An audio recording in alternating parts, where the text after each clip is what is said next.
Amazon Echo is blaming an unlikely string of events for recording an Oregon family's private conversation and then forwarding it in an email. The Portland family says they thought their Amazon Echo had been hacked, but it turns out an employee of the husband had received an audio file. That file contained a conversation about hardwood floors. Amazon confirms the conversation had been mistakenly recorded and then sent. Amazon also says it's working to make a case like this less likely to ever happen again. For more on this, I'm joined by Ritesh Kotak. Ritesh is a cybersecurity expert, joins me from our downtown studios. Ritesh, this is kind of fascinating. A lot of people are talking about it because many people who have Amazon in their homes are starting to worry that these things are eavesdropping on us and then forwarding our conversations. But it did take a perfect storm for this to happen, didn't it? Yeah, no, absolutely. The way this actually works is you need something called a wake word. And in this case, it's Alexa. On an iPhone, it could be Hey Siri. And once that wake word is activated, essentially your conversation or whatever you're saying gets recorded, gets sent up into the cloud, processed, and then things happen. You can order your pizza, it'll play your favorite genre, it'll unlock a door. So what seems to have happened in this case is it picked up a conversation, maybe the word Alexa was, well, definitely the word Alexa was used, and as a result, it triggered a string of events.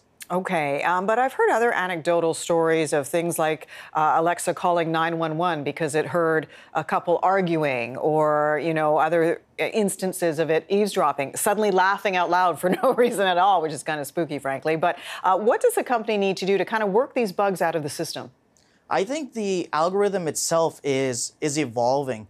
So right now, the artificial intelligence behind it, a conversational AI essentially, is in its infancy. And it's going to take some time for us to catch up. So it could distinguish between different voices. It could distinguish between the owner of the device and, let's say, the television playing in the background.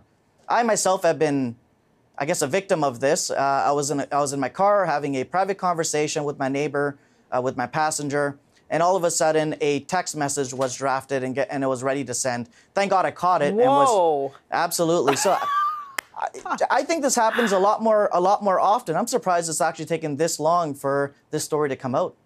That's fascinating. So, as consumers who use this kind of artificial intelligence, and as you say, it's in many ways still in its infancy, yes. How do you limit what sort of personal information these devices can access? Well, again, you can go into the settings and you can deal with that. First of all, my advice is don't name your child Alexa. That would probably be my first word of advice. But moving on from there. Again, as consumers, we also need to increase our digital literacy.